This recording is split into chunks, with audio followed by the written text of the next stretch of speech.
एखाद्याला पैसा मिळाला आम्ही भाग्य समजत नाही, एखाद्याला चांगला पुत्र प्राप्त झाला आम्हाला त्याच्यामध्ये भाग्य वाटत नाही, एखाद्याला चांगली पत्नी मिळाली तुकोबाराय सांगतात आम्हाला ह्या गोष्टीत मुळीच भाग्य वाटत नाही का संसारिक माणसाची भाग्याची कल्पना वेगळी. तुकोबारायला विचारलं की तुकोबाराय तुम्हाला कशात भाग्य वाटतं, काय तुमची भाग्याची कल्पना आहे? तर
आम्ही सुद्धा भाग्यवान म्हणतो, कोणाला? त्याच पुरुषाला भाग्यवान म्हणतो की शरण गेले पंढरीराया, जे पांडुरंग परमात्म्याला शरण गेले आमच्या दृष्टीने खऱ्या अर्थाने ते भाग्यवान आहेत. जे भगवंताची वारी करतात, जे भगवंताची जागरण परमात्म्याचे दर्शन घेतात, भक्ती करतात, त्याचं ज्ञान मिळवतात, उपासना करतात, सेवा करतात, आमच्या दृष्टीने खऱ्या अर्थाने ते भाग्यवान आहेत. म्हणून संतांचा भाग्याच्या दृष्टीने असलेला विचार वेगळा आहे आणि संसारिक माणसाचा भाग्याच्या दृष्टीने असलेला विचार वेगळा आहे. संत ज्याच्यात भाग्य मानतात त्यात संसारी माणसं मानत नाही, संसारी माणसं ज्याच्यात मानतात त्याच्यामध्ये संत महात्मे मानत नाहीत. म्हणून असा हे भाग्याचा विचार आहे. पुन्हा भाग्याचा विचार करत असताना परमात्म्यामध्ये संतांनी साध्य आणि साधन रूपी भाग्याचा विचार मांडलेला आहे. परमात्म्यासाठी जे जे साधन म्हणून आपल्याला प्राप्त होतं संत महात्मे त्याला साधन रूपी भाग्य म्हणतात. आणि परमात्म्यामध्ये साधना करत असताना भगवंताची प्राप्ती होणं, भगवंताचं दर्शन आपल्याला होणं हे परमात्म्याचं साध्य रूपी भाग्य. संतांनी सांगितलं की भगवत प्राप्तीसाठी जे जे साधन आपल्याला प्राप्त झाले त्याला साधन रूपी भाग्य म्हणत असतं. काय? उदाहरणार्थ एक मनुष्य शरीर आपल्याला प्राप्त झाले, या मनुष्य शरीराने भगवंताची प्राप्ती करून घेता येते. याच मनुष्य देहाने पंढरपूरला पायी चालत जाता येतं. म्हणून तुकोबाराय सांगतात की हे मनुष्य शरीर आपल्याला प्राप्त झालं की आपलं काय आहे? साधन रूपी भाग्य. बघा मनुष्य देह किती सुंदर आहे, किती श्रेष्ठ आहे. मनुष्य शरीराचा विचार करत असताना अनेक पद्धतीने विचार करता येतो. कारण की ज्या शरीराला आपण आलो ते शरीर अतिशय महत्वाचं आहे. या शरीराला आपण ज्या मनुष्य शरीराला आपण आलेलो आहोत ते शरीर अतिशय क्षणभंगूर आहे. ज्या मनुष्य शरीराला आपण आलो ते शरीर हे परमात्मा प्राप्तीचं महत्वाचं साधन आहे. हा शरीर किती महत्वाचं आहे. पहिला माझा मुद्दा की हे शरीर महत्वाचं आहे. किती महत्वाचं आहे ह्याचा विचार करत असताना इतर प्राण्यांच्या शरीराशी जर तुलना केली तर सगळ्यापेक्षा मनुष्य शरीर श्रेष्ठ आहे. तुलनेने विचार करा. आपल्याला हात दिले, इतर प्राण्यांना हात दिलेत का? नाही. आपल्याला पाय दिले, आपल्याला बुद्धी दिली, इतर प्राण्यांना बुद्धी दिली का? नाही. आपल्याला भूक लागली तर हाताने काहीतरी बनवून खाता येतं, तसं इतर प्राण्यांना खाता येतं का? बरं सांगता तरी येतं का? काही सुद्धा करता येत नाही. म्हणजे तुलनेने जर विचार करा तर आपल्याला जे भगवंताने हे शरीर दिलं, दिले इंद्रिय हात पाय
हा विचार करत असताना इतर प्राण्यांपेक्षा सगळं आपल्याला चांगलं दिलं, श्रेष्ठ दिलं. आपल्याला बघा एका एका इंद्रियाचा विचार करा. आपल्याला वाणी नावाचे इंद्रिय दिलं आणि पशु पक्ष्यांना सुद्धा वाणी दिली. पण आपल्याला जी वाणी दिली ती वर्णाक्षरायुक्त अशी महत्वाची वाणी दिली. पशु पक्ष्यांना तशी वाणी दिली का? नाही. फक्त दोन्ही रूपाने वाणी दिली. चिमणी काय करते? चिवचिव करते. कावळा काव काव करतो. वाघ अंबारडा करतो, गर्जना करतो. सिंह काय करतो? गर्जना करतो. त्यांना माहित नाही आपण दिलेली नावे. आपल्याला जसं बोलता येतं तसं त्यांना बोलता येत नाही. म्हणजे एका एका इंद्रियाचा जर विचार केला तर माणसाला सगळ्यापेक्षा चांगले दिलेले, म्हणून सगळ्या शरीरांपेक्षा मनुष्य शरीर हे श्रेष्ठ आहे आणि महत्वाचं आहे. कारण की ज्या वेळेस भगवान परमात्म्याने हे जग निर्माण केलं, ही सृष्टी निर्माण केली, त्यावेळेस भगवंताने मनुष्य शरीर निर्माण केले नव्हतं.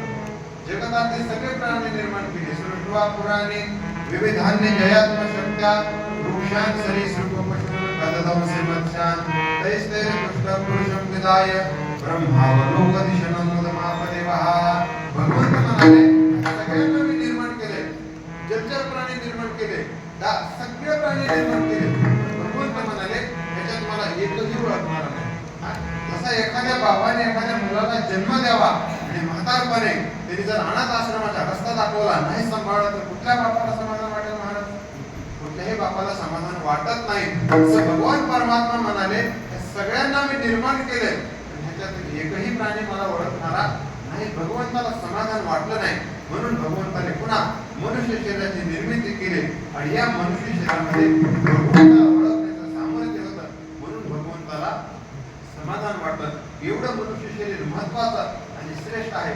महाराज सांगतात एवढ्या सुंदर नर शरीराला येऊन आपण इतर शरीरामध्ये जे वागतात ते जर वागायला लागलो तर या मनुष्य देहाची सार्थकता नाही, मनुष्य देहाचं कल्याण नाही. कारण की मनुष्य शरीर 184 फेरे फिरकर सुंदर नर्तन पाया दो दिन गए फटर सदर फटर में फिर 84 आया.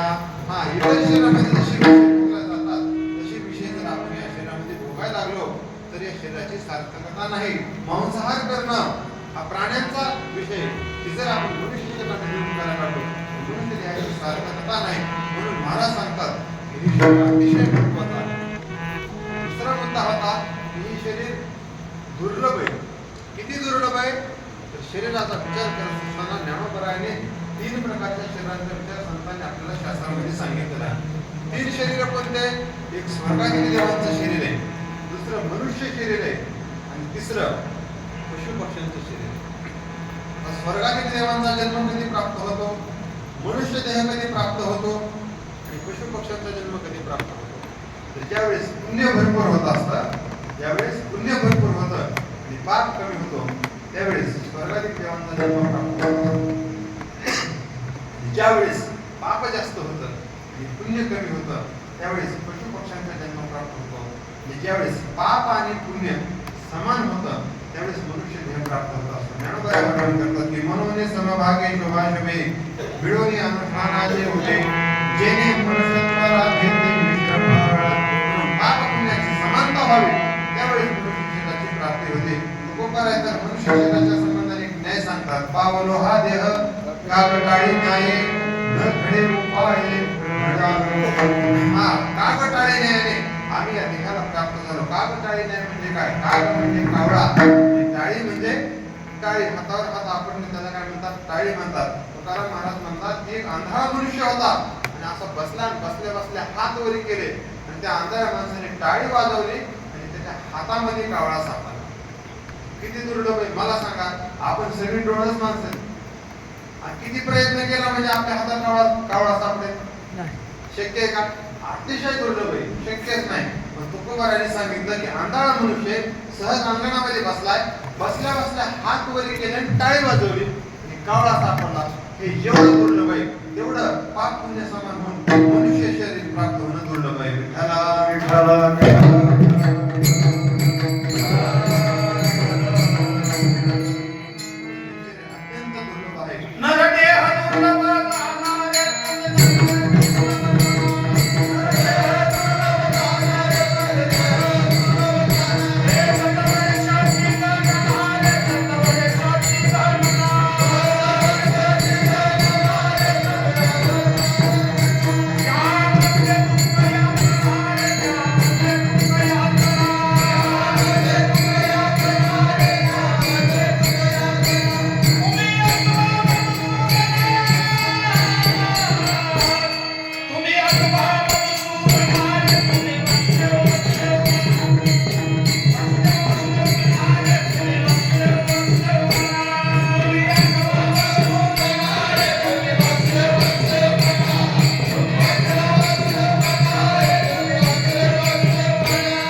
त्यामध्ये दुःख यातना तुम्ही आठवा. मधुसूदना हा नरदेह प्राप्त झाला 100 वर्षाचा. 100 वर्षाचा सांगतो सगळ्याला 100 वर्ष प्राप्त होत नाही.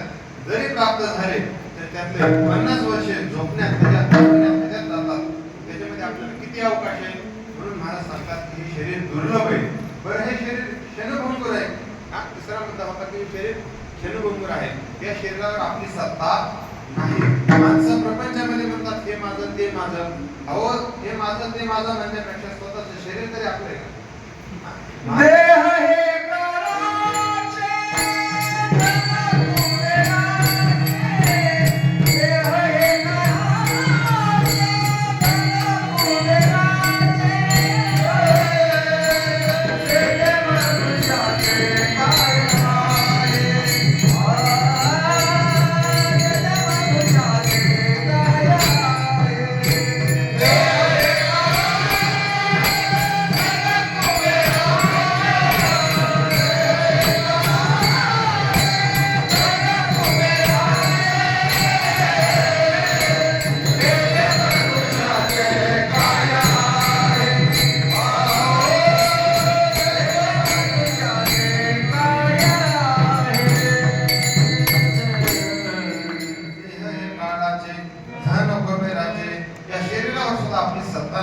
हा देह काळाचा आहे आणि धन कुबेराचा आहे. येथे मनुष्याचे काय आहे? म्हणून शरीर अत्यंत क्षणभंगुर आहे. संतांनी सांगितलं की क्षणभंगुर हे जाय न कळता ग्रास गुण सत्ता होना हाती अवकाश घेण्याची ताकद नाही.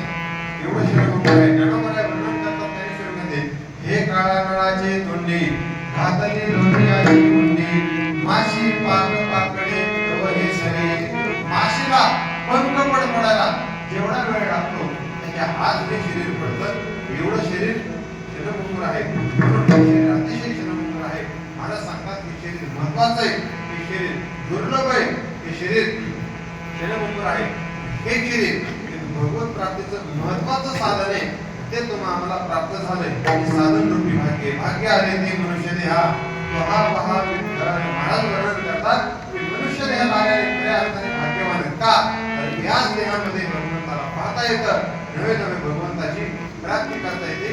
नाथ महाराज म्हणतात मनुष्य देहाला आलो भाग्यवान आहे. नुसते भाग्यवान नाही तर भारतासारख्या पवित्र देशामध्ये जन्माला आलो हे आमचं परम भाग्य आहे. भरत कठीण देह प्राप्ती तो परम भाग्याची संपत्ती. भारतासारख्या पवित्र देशामध्ये जन्माला आलो हे आमचं भाग्य आहे. इतर देशामध्ये जन्माला आलो तर कदाचित आम्हाला परमार्थ झाला नसता. तिथं ज्ञानोबा आहे, तुकोबा आहे, पांडुरंग परमात्म्याची पायवारी हा सुख सोहळा स्वर्गी नाही, असा सोहळा आम्हाला इकडे नाही. म्हणून नाथ महाराजांनी सांगितलं की भारतासारख्या देशामध्ये जन्माला आलो हे आमचं परम भाग्य. हे सगळं काय आहे साधन रूपी भाग्य. याच्यानेच आपल्याला भगवान परमात्मा भेटणार आहे. ज्ञानोबा सांगतात ते हे विषय वैराग्य आत्मलाभाचे भाग्य. विषयाबद्दल वैराग्य निर्माण होणं, संसाराविषयी वैराग्य निर्माण होणं ज्ञानोबाने सांगितलं हे सुद्धा भाग्य आहे. का तर हे सुद्धा भगवंताविषयी नेणाऱ्या गोष्टीत वैराग्याचे भाग्य.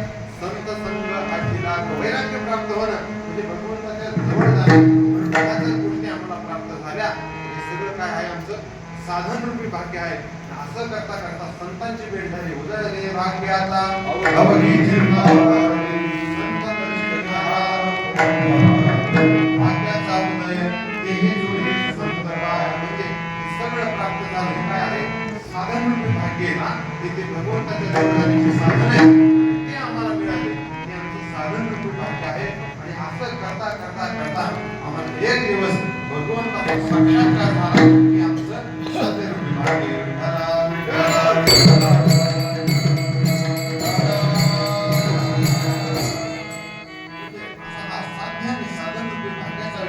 परमात्मामध्ये संतांनी सांगितलेला आहे. जसा परमात्मामध्ये आहे तसा संसारामध्ये सुद्धा आहे. संसारिक माणसाची भाग्याची जी कल्पना आहे, जी व्याख्या आहे ती वेगळी, आणि संतांची जी भाग्याची कल्पना आहे ती वेगळी. आता भाग्य खरं कोणाचं? संसारी माणसाने सांगितलेलं खरं का संतांनी सांगितलेलं खरं? संतांना विचारलं कोणाचं भाग्य खरं? संत सांगतात आम्ही सांगतो तेच. संसारिकाला जर विचारलं तर आम्ही सांगतो तेच. कोणाचं खरं म्हणायचं? केवळ संतांवर विश्वास म्हणून संतांचंही खरं म्हणता येणार नाही, तर काहीतरी कसोटी ठरवावी लागेल. काय ठरवायची कसोटी? ज्याने एकदा भाग्यवान म्हणलं कुणाचं भाग्यवान म्हणण्याची वेळ येणार नाही, त्यांनी ठरवलेला खऱ्या अर्थाने भाग्यवान. मला सांगा संसारामध्ये माणसं भाग्यवान म्हणतात, कशाकडे पाहून भाग्यवान म्हणतात? हा तुमच्याकडे पैसा आहे, पैसा आहे म्हणून लोक काय म्हणतात खऱ्या अर्थाने भाग्यवान. उद्याकडे तुमचा पैसा गेला तर तुम्हाला म्हणणारे लोक भाग्यवान. जोपर्यंत वारं वाहते तोपर्यंत उपलीते. म्हणजे आज पैसा आहे उद्या नसेल तर भाग्यवान म्हणणार नाही. जोपर्यंत आहे तोपर्यंतच भाग्यवान. एखाद्याला चांगला पुत्र प्राप्त झाला माणसं म्हणतात काय भाग्यवान आहे. ती जर उद्या सांभाळत नसेल कोण म्हणतात ते भाग्यवान नाही. एखाद्याला चांगली पत्नी मिळाली लोक म्हणतात भाग्यवान आहे. पण ती जर कर्कश निघाली कोण म्हणतात भाग्यवान आहे. संसार मनुष्य आज भाग्यवान म्हणत असेल उद्या भाग्यवान म्हणत याची गॅरंटी नाही. संत सांगतात पण संतांनी जर एकदा भाग्यवान म्हटलं त्याला पुन्हा दुर्दैवी म्हणण्याची वेळ येत नाही. म्हणून संतांनी ठरवलेला भाग्यवान खरा आहे.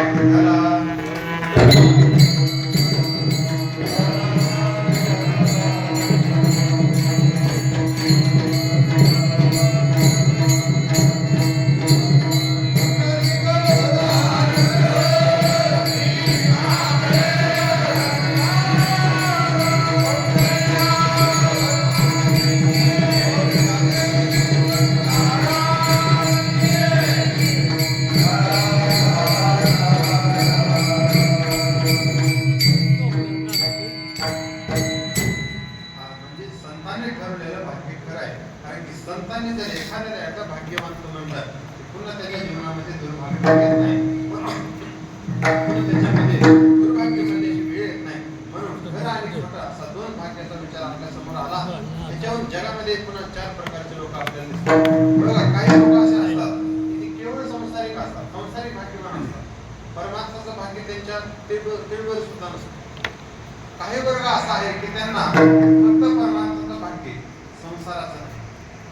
तिसरा वर्ग असा आहे की त्यांना संसाराचंही भाग्य नाही, परमार्थाचंही भाग्य नाही. आणि चौथा वर्ग असा आहे की त्यांना संसाराचं सुद्धा भाग्य आहे आणि परमार्थाचं सुद्धा भाग्य आहे. बघा आता पहिला वर्ग काय होता की त्यांना केवळ संसाराचं भाग्य, संसारिक एवढे भाग्यवान आहेत, एवढा ऐश्वर्य आहे, एवढा पैसा आहे की मोजायला वेळ नाही. पण त्या धावपळीमध्ये भगवंत आहे, कीर्तन असतं, कीर्तन श्रवण करायचं असतं, भक्ती करायची असते, हे विसरून जातात आणि क्षणिक संपत्ती सोडून जातात. म्हणजे हे परमार्थाच्या दृष्टीने काय झाले, म्हणजे केवळ संसारिक भाग्यवान. दुसरा वर्ग असा आहे की त्यांना संसाराचं भाग्य केवळ नाही, पण परमार्थाच्या दृष्टीने त्यांच्यासारखे भाग्यवान ते. ज्ञानोबरायांचं चरित्र थोडंसं पहा.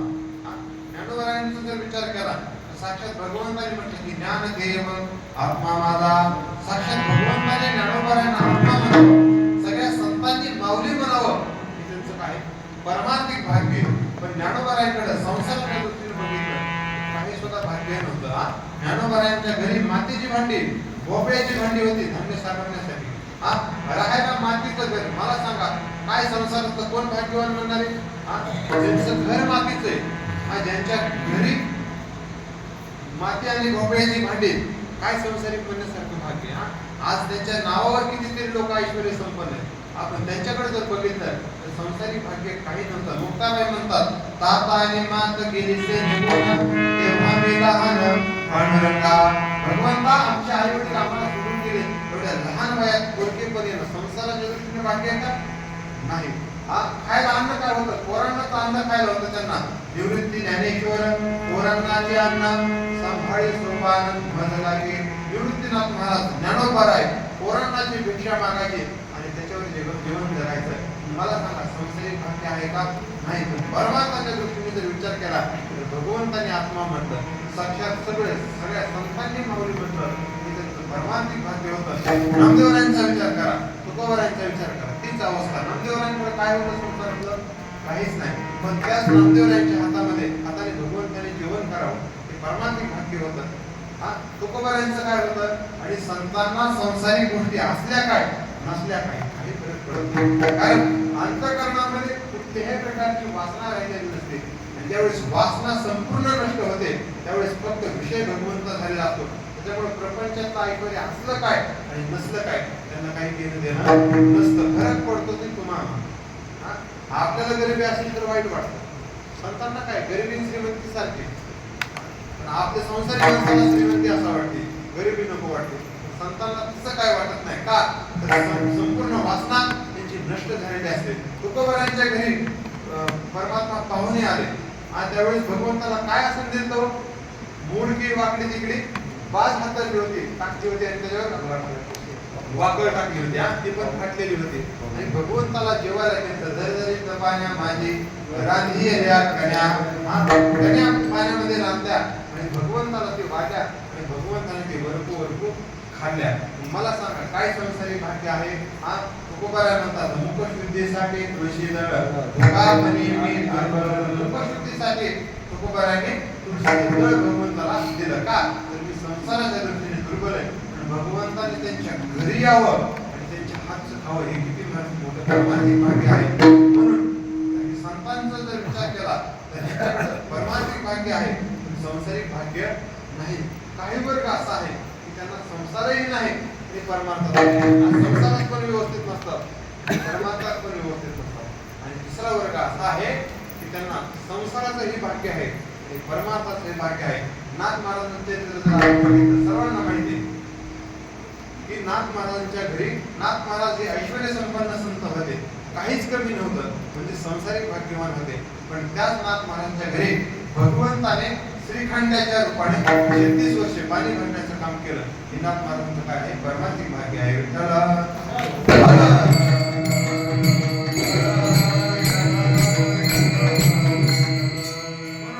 असा हा भाग्याचा विचार आहे. म्हणून संतांनी सांगितलेलं भाग्य वेगळे लक्षात घ्या आणि संसारिक माणसं ज्याच्यामध्ये भाग्य मानतात ती वेगळं. संसारिक माणूस नाशिबंद गोष्टीमध्ये भाग्य मानतात आणि संत नित्य गोष्टीमध्ये भाग्य मानतात. म्हणून अनेक ठिकाणी संतांनी भाग्याचा विचार सांगितला. तोच भाग्याचा विचार महाराज प्रस्तुत अभंगामध्ये सांगतात की भाग्यवंत म्हणायचं कुणाला? भाग्यवंत हे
आपल्या वैखरी वाणीने जो परमात्म्याचं नामचिंतन करतो वाण्या चार प्रकारच्या सांगितलं परा पश्यती मध्यमा आणि वैखरी जिथून शब्द तयार होतो त्याला परा म्हणतात, मध्ये आला की त्याला पश्यंती म्हणतात, तो कंठामध्ये आला की त्याला मध्यमी म्हणतात आणि उच्चार झाला की त्याला वैखरी म्हणतात. त्या वैखरी वाणीनं जो परमात्म्याला अखंड नामस्मरण करतो तो काय म्हणतात.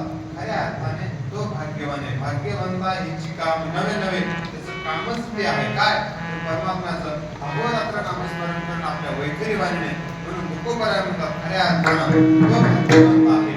ज्ञानोबरायांनी हरिपाठामध्ये भाग्यवानाचा विचार करत असताना ज्ञानशास्त्राच्या दृष्टीने भाग्यवान कोण आणि दुर्दैवी कोण, शास्त्राच्या दृष्टीने भाग्यवान कोण आणि दुर्दैवी कोण याचा विचार करत असताना ज्ञानोबराय सांगतात की ज्ञानाच्या दृष्टीने दुर्दैवी कोण रूपध्वनी करंटा निर्याद्वैत वाटा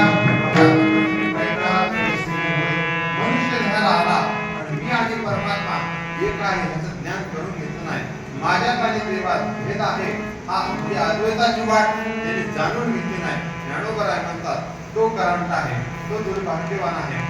भाग्यवान कोण ज्ञानाच्या दृष्टीनं ज्ञानोबराय सांगतात की मोक्ष रेख्याला भाग्य विरळला साधूंचा गेला मोक्षाच्या रेखेत आला हा म्हणजे मी आणि परमात्मा एकच आहे असं ज्यांनी ज्ञान करून घेतलं ज्ञानोबरायांनी खऱ्या अर्थाने भाग्याने नटला. साधूंचा गेला हरिभक्त म्हणजे तो ज्ञानाच्या दृष्टीने भाग्यवंत झाला. आता भक्तीच्या दृष्टीने कोण दुर्भाग्यवान आहे. ज्ञानोबराय सांगतात की नाही जाशी भक्ती याच्या जीवनामध्ये कसलाही परमात्मा नाही. कधीही भगवंताचं दर्शन घेत नाही, कधी कीर्तन ऐकत नाही, कधी नामस्मरण करत नाही, कधी पंढरीची वारी करत नाही, कसलीही भक्ती करत नाही. ज्ञानोबराय म्हणतात तो भक्तीच्या दृष्टीने सगळ्यात दुर्भाग्यवान आहे. मग भक्तिशास्त्राच्या दृष्टीने भाग्यवान कोण. ज्ञानोबराय सांगतात हरि नाम सार जीवाया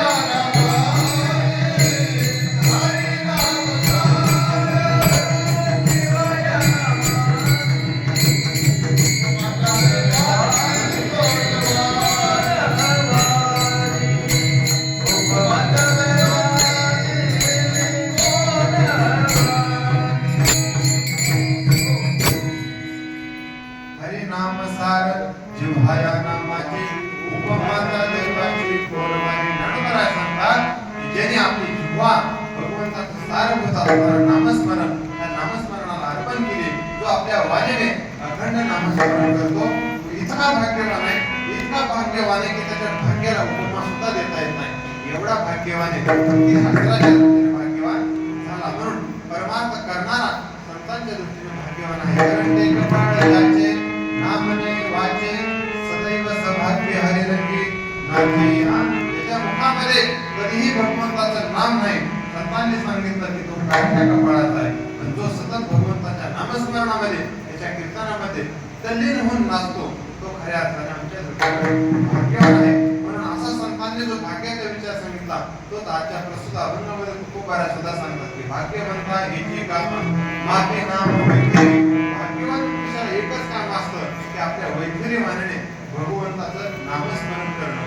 मग आम्हाला महाराजांना विचारलं की महाराज भाग्यवान पुरुष कसा असतो, त्याचं काय काम असतं हे आम्हाला लक्षात आलं. पण त्या सर्व काळ आपल्या वैखरी वाणीचं माप लावून त्या नामधारकाला नामस्मरण केल्यानंतर काय फळ प्राप्त होतं. अभंगाचं दुसरं चरण आनंदाची बुटी झाली, आनंदाची बुटी झाली, आनंदाची बुटी झाली, आनंदाची बुटी झाली, आनंदाची बुटी झाली.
भाग्यवान आहे. आणि त्या भाग्यवंताला तर काय फल प्राप्त होतं?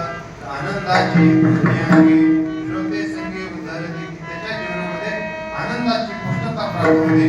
तसं संसारामध्ये माणसाला भरपूर पैसा मिळाला की तो चांगलं खातो राहतो, त्याच्या शरीराला दष्टपुष्ट होत असतं. तसं परमात्म्यामध्ये सुद्धा ज्यावेळेस नामस्मरण मनुष्य करतो, त्यावेळेस भगवंताची भक्ती करतो, त्याला सुद्धा आनंद प्राप्त झालेला असतो, आनंदाची पुष्टी प्राप्त झाली असते. बघा, भगवंताच्या नामाचा महिमा असा आहे, काय काय लोक एवढं नामस्मरण करतील की त्यांना जेवणाची सुद्धा गरज लागत नाही. अशी कितीतरी लोक आहेत महाराज की नामस्मरणावर जगतात, आपल्याला माहित नाही. पण अशी कितीतरी लोक आहेत की भगवंताच्या नामामध्ये एवढे तल्लीन झालेले आहेत की त्यांना देह भान हरपून गेले, भूक लागत नाही, तहान लागत नाही ना. एवढे भगवंताच्या हा नामाचा महिमा आहे. भगवंताचं नामाचं महत्व जर आपण बघायचं झालं, एक कथा सांगतो आणि पुढे सांगतो, आपली वेळ होत आली आहे. भगवंताच्या नामाचं सामर्थ्य काय, भगवंताच्या नामाचं महत्व काय, तर एक उत्तर हिंदुस्थानामध्ये प्रसिद्ध असलेली कथा आहे. त्या कथेमध्ये तुलसीदास महाराज, सूरदास महाराज आणि कबीर महाराज या तीन संतांचा काल एकत्र सांगितलेला आहे. वास्तविक बघितलं तर काल एकत्र राहण्यात थोडा आगमागा आहे, पण कथा फार सुंदर आहे. काय झालं, कबीर महाराज, तुलसीदास महाराज आणि सूरदास महाराज या तिन्ही महात्म्यांचं काशी क्षेत्रामध्ये गंगेच्या काठावर राहणं होतं. कबीर महाराजांचा गृहस्थाश्रम होता, प्रारब्धावर प्रपंच सोपवलेला होता आणि अखंड भगवंताचं कीर्तन चालू होतं. तुलसीदास महाराज सुद्धा तिथं गंगेच्या काठेवर एका झोपडीमध्ये त्यांचं रामाचं लिखाण, रामाचं चिंतन चालू होतं आणि सूरदास महाराज सुद्धा डोळ्याने आंधळे होते. तिथंच त्यांचं भगवत चिंतन चाललेलं असायचं. या कबीर महाराजांच्या पोटी एक कमाल नावाचा मुलगा जन्माला आलेला होता. त्याला जन्माला येऊन 5-6 वर्ष झालं. सगळ्या लेकरांना घेऊन तिथं त्या नदी काठावर खेळायला जायचा. खेळ खेळत असताना तो विटी दांडूचा खेळ खेळत होता. एके दिवशी काय झालं, विटी दांडूचा त्यांचा खेळ चालू होता, खेळ रंगामध्ये आला होता आणि समोरून 1000 लोकांचा समुदाय आलेला दिसला आणि त्या 1000 लोकांमध्ये एक मनुष्य पुढे त्यांच्या चालत आहे, हात जोडलेले आणि सगळे लोक भगवंताचं राम नामस्मरण, राम राम राम, रघुपती राघव राजा राम, पतित पावन सीताराम असं भगवंताचा नाम घोष करत चाललेले आहेत. कमाल महाराजांनी त्या पोरांना दिंडी आली, आज पंढरपूरला दिंडी आली तर तिथल्या लेकरांना काय वाटत नाही, पण आपल्याकडे जर दिंडी आली विशेष वाटतं, बघायला आवडून येतं. तसं कमाल महाराजांची सगळी सवंगडी दिंडी पाहण्यासाठी थांबले. दिंडी जवळ आले, आल्याच्या नंतर त्यांनी दिंडी थांबवले आणि विचारलं, कुठून आला, काय झाले, कुठं चालले. तर त्यांनी सांगितलं, पुढं जो हात जोडून चालला होता मनुष्य, त्या माणसाने सांगितलं की मी मोठा व्यापारी आहे, श्रीमंत आहे, पण मला महारोग झालेला आहे. काय झालेला आहे? महारोग झालाय आणि ही महारोग कशानेच बरा होईना. मी सगळ्या उपाययोजना केल्या, महारोग काय बरा होईना. म्हणून मी ठरवलं की काशी क्षेत्रामध्ये नामस्मरण करत जायचं आणि गंगेमध्ये जाऊन हा देह समर्पण करायचा. त्यांनी विचारलं, हे लोक कशासाठी आणले, तर ज्यावेळेस मी निघालो त्यावेळेस लोक म्हणजे आम्ही सुद्धा तुमच्यासोबत राम नामस्मरण करत येतो, माझे सगळे भगवंताचं भजन करत आले, सगळ्यांची खाण्यापिण्याची व्यवस्था करतो. नवे नवे त्या काळामध्ये या सर्वांना दक्षिणा म्हणून 1 रुपया मी दक्षिणा देतो आणि माझ्यासोबत हे सगळे भगवंताचं भजन करत येत आहेत आणि आम्ही जाऊन माझा दिवस समर्पण करणार आहोत. कशानेच माझा हा महारोग बरा होईना आहे. कमाल महाराजांना विशेष वाटलं, हा मनुष्य एवढं भगवंताचं नामस्मरण करतोय, एवढा हजारोने समुदाय नामस्मरण करतोय, त्याचा महारोग जर जात नसेल तर भगवंताच्या नामाचा कमीपणा आहे, त्यांना काहीतरी नामाचं सामर्थ्य दाखवलं पाहिजे असा कमाल महाराजांच्या मनामध्ये विचार आला. कमाल महाराज म्हणजे सगळ्यांनी इथंच थांबा, नामस्मरण करायचं बंद करा, तुम्हाला फरक पडला नाही ना, एक काम करा, चला म्हणले. कमाल महाराज होते, चेहऱ्यावर एक अलौकिक तेज होतं, सात्विक तेज होतं. पोरगं काहीतरी सगळ्यापेक्षा वेगळं दिसतंय. व्यापारी सुद्धा तिच्या ऐकण्याची व्यापारी म्हणजे असं तसं आपण ठरवलेच आहे, देह समर्पण करायचं आहे. एक पोरगं म्हणताय तर ऐकू. कमाल महाराजांनी सांगितलं की हे सगळ्यांना इथं बसवा आणि तुम्ही नदीमध्ये चला. नदीमध्ये चलत असताना आता चंद्रभागेमध्ये गेलं की कमरे इतक्या, नाभी इतक्या पाण्यामध्ये जावं आणि स्नान करावं, हा नियम आहे. कमाल महाराजांनी त्याला छाती इतक्या पाण्यात नेलं आणि कमाल महाराजांनी सांगितलं, एकदा अंतःकरणपूर्वक भगवंताचं स्मरण करा, राम म्हणा आणि बुडी घ्या, म्हणजे हा महाराज निश्चित जाईल. त्याप्रमाणे त्या व्यापाराने भगवंताचं स्मरण केलं, राम नामस्मरण केलं, बुडी घेतली, वरी आला, बघतो तर तसं शरीर रक्तमय झालं होतं, महारोग गेला नाही. व्यापारी म्हणला, महाराज थोडा सगळं एवढा हजार लोक माझ्यासोबत नामस्मरण करतात, मी दिवस रात्र नामस्मरण करतोय, मला त्याचा प्रत्यय आला नाही. आता पुढे घेऊन कुठं महारोग जाणार आहे का? कमाल महाराज म्हणले नाही, म्हणले तुम्ही मनातून राम नामस्मरण करा. भगवंताचं नामस्मरण केलं वाया जात नाही, पण आपण जर अठ्ठासाने प्रेमाने केलं तर लगेच तात्काळ त्याची फलप्राप्ती होत असते. महाराजांनी सांगितलं अजून एकदा पुढे घ्या. पुन्हा त्याप्रमाणे पुढे घेतलं, बघितलं तर काय महारोग केलेला दिसला नाही. व्यापारी म्हणला सोडा हे काय पोट वेळ लावला, म्हणजे जाऊ द्या माझी मला देह समर्पण करू द्या, मी या विषयाला कंटाळलेला आहे म्हणला. कमाल महाराज म्हणले नाही, अजून एकदा फक्त माझा ऐका, राम नामस्मरण करा, पुढे घ्या आणि वर या, तुमचा महारोग जाईल. व्यापारी म्हणला एकदा ऐकू. कमाल महाराजांनी काय केलं, उतरताना ते खेळत असताना त्यांच्या हातामध्ये ते विटू दांडू हातामध्ये, दांडे घेऊनच पाण्यामध्ये उतरले होते. ज्यावेळेस तिसऱ्या पुढीला तो बुडला, वरून दांडूचा खटकन डोक्यामध्ये प्रहार केला, तो दांडू एवढा लागला तर म्हणणार एकदा जरा म्हणणार वर आला, निघून गेला. मला सांगायचं काय, एकदा अंतःकरणपूर्वक नामस्मरण केलं, व्यापाऱ्याचा महारोग बरा झाला. हा भगवंताच्या नामाचा महिमा आहे. असा असणारं जर नाम तुम्ही आम्ही घेतलं तर खूप बरा सांगतात की आनंदाची गोष्टी आहे. तुमच्या आमच्या जीवनामध्ये आनंद प्राप्त झाल्याशिवाय राहणार नाही. बाबा काय आनंद असतो, भजन कीर्तन करणं असू द्या, कीर्तन ऐकणं असू द्या, कीर्तनामध्ये भजन म्हणण्याची गायनाची साथ करण्याची असू द्या, किंवा मृदंग वाजवणं असू द्या, किंवा ऐकणं असू द्या, आनंद वेगळा. किती बाबांनी मग अशी सुंदर पेटी वाजवली, काय नाव आहे बाबांचं? किती काय पेटी, किती ती एकदम रंगून पेटी वाजवत होत्या. आज त्यांना जर बघितलं तर कुठला सुद्धा आधार गोळी नसेल. ही आनंदाची गोष्ट, हा ही परमार्थाचं फळ आहे. ही भगवंताच्या नामाची काय आहे, ताकद आहे.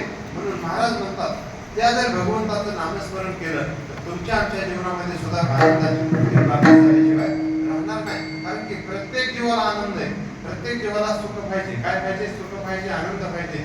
असं कुठल्याच जीवाला वाटत नाही की मला दुःख प्राप्त व्हावं, माझं लागे दुःख व्हावे, ऐसे कोणी भावी न जीवे. कुणाला वाटतं का माझा भगिनी आपला दुःख असावं? नाही, सगळ्याला सुख पाहिजे. आपण असं वाटतं का एक महिना सुख एक महिना दुःख? नाही, कायम 12 महिने सर्व काळ आम्हाला सुख पाहिजे. महाराज म्हणतात असं जर सुख पाहिजे असेल, असा जर आनंद पाहिजे असेल तर तुम्हाला नामस्मरण करावं लागेल. नामस्मरण केलं तर आनंदाची गोष्टी अंगी श्रोते संगी उतरते. म्हणून त्या भाग्यवंताला तुकोबारा सांगतात आनंदाची पूर्णता प्राप्त झाली असते. जसं आपल्याला व्यवहारामध्ये आपण चांगलं जीवन केलं तर आपल्याला जशी दष्ट पूर्णता प्राप्त होते, तसे संतांना सुद्धा त्या नामाच्या योगाने प्राप्त झाली असते. जसे व्यवहारामध्ये आपल्याकडे जेवणाचे प्रकार सांगितले, तसं परमार्थामध्ये सुद्धा जेवणाचे प्रकार आहेत. आपल्याकडे खिचडी असते. कशाची खिचडी असते? शाबूची खिचडी किंवा तांदळाची खिचडी. संतांकडे कुठली खिचडी माहिती का? संतांची खिचडी आहे हरिनामाचा खिचडी काला. हरिनामाची खिचडी संतांची आहे. आपली खिचडी वेगळी, संतांची खिचडी वेगळी. आपल्याकडे रस असतो. कुठला रस असतो? आंबरस, सुधारस, असे रस आहेत आपल्याकडे. संतांकडे ब्रह्मरस आहे. तुका म्हणे ब्रह्मरसे भोज सरसे संत महात्मे ब्रह्मरसाचं सेवन करतात. मृदंग लावणी मृदंग श्रुती टाळ घोष सेव ब्रह्मरस ज्ञान म्हणजे भक्ती रसाचं ब्रह्मरसाचं सेवन करतात. हा संतांचा रस आहे. आपल्याकडं लाडू, कशाचे लाडू? डाळीचे लाडू असतात. संत म्हणतात की आमच्याकडे लाडू कोणते? तुका म्हणे खातो आनंदाचे लाडू. संत महात्मे सांगतात की आम्ही आनंदाचे लाडू खातात. हा संतांचा भोजन आहे, हे संतांचा आहार आहे. म्हणून संतांना ती आनंदाची पुष्टी प्राप्त झाली असते. आणि जेवणाचा परिणाम दोन प्रकारचा असतो. एक दीर्घकालीन परिणाम आहे आणि दुसरा तात्कालिक परिणाम आहे. हा जेवण केल्यानंतर झेकर येणं हा तात्कालिक परिणाम झाला, आणि पुष्टता प्राप्त होणं हा दीर्घकालीन परिणाम आहे. संतांनी सांगितलं आम्हाला ते सुद्धा मिळालं. आनंदाचे हरिहरा ढेकर येणं हा तात्कालिक परिणाम आहे, आणि आनंदाचे हरिहर दीर्घकालिक परिणाम आहे. म्हणून त्या भगवंताच्या नामाचा महिमा आहे की आनंदाची गोष्टी अंगी जीवनात आनंद समाधान एवढं प्राप्त होतं, बघायचं काम नाही. म्हणून महाराजांना विचारलं की महाराज नामस्मरण करणारा भाग्यवान, त्या भाग्यवंताच्या जीवनामध्ये आनंद प्राप्त होतो. अशा भाग्यवान महात्म्याच्या संगतीमध्ये जे राहतात, जे आमच्यासारखे भक्त आहेत, शिष्य आहेत, श्रोते आहेत, त्यांचं काय? महाराजांनी सांगितलं श्रोते संगी उद्धरते. अरे असे जे सर्व काळ नामस्मरण करणारे संत जरी राहिलो तरी त्यांच्या नामश्रवणाने सुद्धा आपला उद्धार होतो. हा? कसं काय? महाराजांना विचारलं की महाराज तुम्ही सांगितलं की एकदा नामस्मरण केलं तरी सुद्धा उद्धार होतो, मग असं सर्व काळ नामस्मरण करण्याचं काय कारण आहे? महाराज त्याला उत्तर तिसऱ्या चरणामध्ये दिले. विकले प्रगा धाने निती